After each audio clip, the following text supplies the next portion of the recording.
Ven, Espíritu Santo, llena los corazones de tus fieles y enciende en ellos el fuego de tu amor. Envía a tu Espíritu y serán creadas todas las cosas, y renovarás la faz de la tierra. Oremos. Oh Dios, que has instruido los corazones de tus fieles con luz del Espíritu Santo, concédenos que sintamos rectamente con el mismo Espíritu y gocemos siempre de su divino consuelo. Por Jesucristo, nuestro Señor. Amén. Número 2590 del Catecismo de la Iglesia Católica. Resumen de la revelación de la oración, la llamada universal a la oración. La oración es la elevación del alma hacia Dios o la petición a Dios de bienes convenientes. Dios llama incansablemente a cada persona al encuentro misterioso con Él. La oración acompaña a toda la historia de la salvación como una llamada recíproca entre Dios y el hombre. La oración de Abraham y de Jacob aparece como una lucha de fe vivida en la confianza y la fidelidad de Dios y en la certeza de la victoria comprometida a quienes perseveran. La oración de Moisés responde a la iniciativa del Dios vivo para la salvación de su pueblo. Prefigura la oración de intercesión del único mediador, Cristo Jesús. La oración del pueblo de Dios se desarrolla a la sombra de la morada de Dios, del arca de la alianza y del templo, bajo la guía de los pastores, especialmente del rey David y de los profetas. Los profetas llaman a la conversión del corazón y, al buscar ardientemente el rostro de Dios, como hizo Elías, interceden por el pueblo. Los salmos constituyen la obra maestra de la oración en el Antiguo Testamento. Presentan dos componentes inseparables, individual y comunitario. Y cuando conmemoran las promesas de Dios ya cumplidas y esperan la venida del Mesías, abarcan todas las dimensiones de la historia. Rezándolos en referencia a Cristo y viendo su cumplimiento en Él, los salmos son elemento esencial y permanente de la oración de su iglesia. Se adaptan a los hombres de toda condición y de todo tiempo. En este momento, en este pequeño apartado que estamos estudiando del Catecismo de la Iglesia, hemos descubierto algunos aspectos de la oración que creo que vale la pena tenerlos en cuenta. El primero, que la oración, sí, efectivamente, es un llamado universal que todo ser humano tiene en toda la historia. Todos, de una u otra forma, estamos en búsqueda de Dios.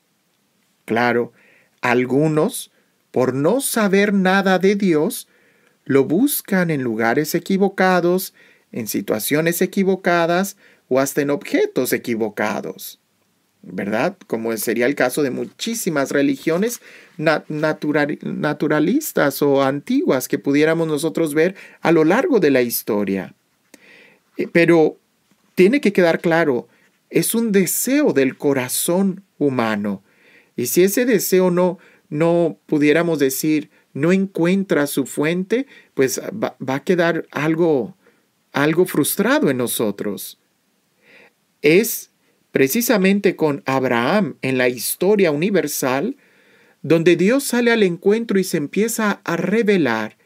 Y pudiéramos decir que no solamente fue el deseo natural que cada ser humano tenía, sino que ahora Dios habla, ¿verdad? Un idioma que Abraham entiende claramente, y Abraham le responde con la fe. Entonces ahí vamos viendo cómo la oración va tomando forma. Ya no es solamente el impulso natural, sino que ahora ya lo dirigimos a alguien, no a algo, ni a una energía, no, sino a alguien, Dios que se ha revelado como persona. De ahí es donde nosotros podemos ver que en toda esta historia, algunos de los profetas, ¿verdad? Pues sí, han tenido ese trato de amistad con Dios, pudiéramos decir, como amistad, pero también con una especie de lucha o combate, donde nosotros también lo podemos experimentar en nuestra vida, donde las tentaciones, el cansancio, las distracciones, pareciese que nos tratan de alejar de este propósito tan noble como buscar la amistad, la comunión con Dios. En esa sintonía o en esa situación es donde los salmos fueron escritos, ¿verdad?, por el rey David, que van más o menos explicando o se muestran en ellos las diferentes etapas que nosotros pudiéramos tener en nuestra vida espiritual o en nuestra vida humana. Etapas que también el pueblo de Israel sufrió, ¿verdad? Cuando estuvieron en el destierro, cuando eran bendecidos, cuando daban gracias a Dios, cuando suplicaban o incluso cuando invocaban la ayuda del cielo en contra de sus enemigos.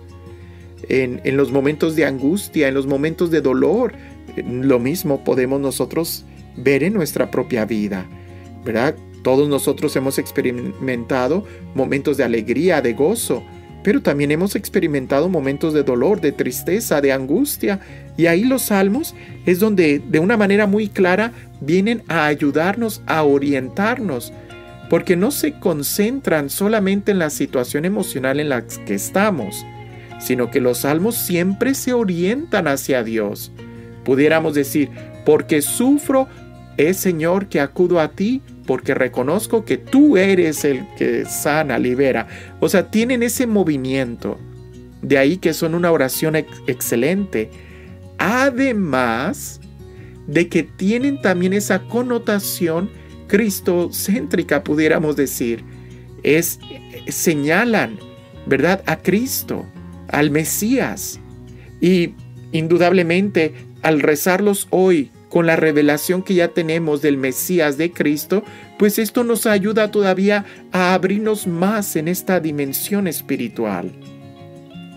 Creo que sin temor a equivocarme puedo decir que todos los santos y todos los maestros de la oración acudían a los salmos de una manera muy seguida, ¿verdad?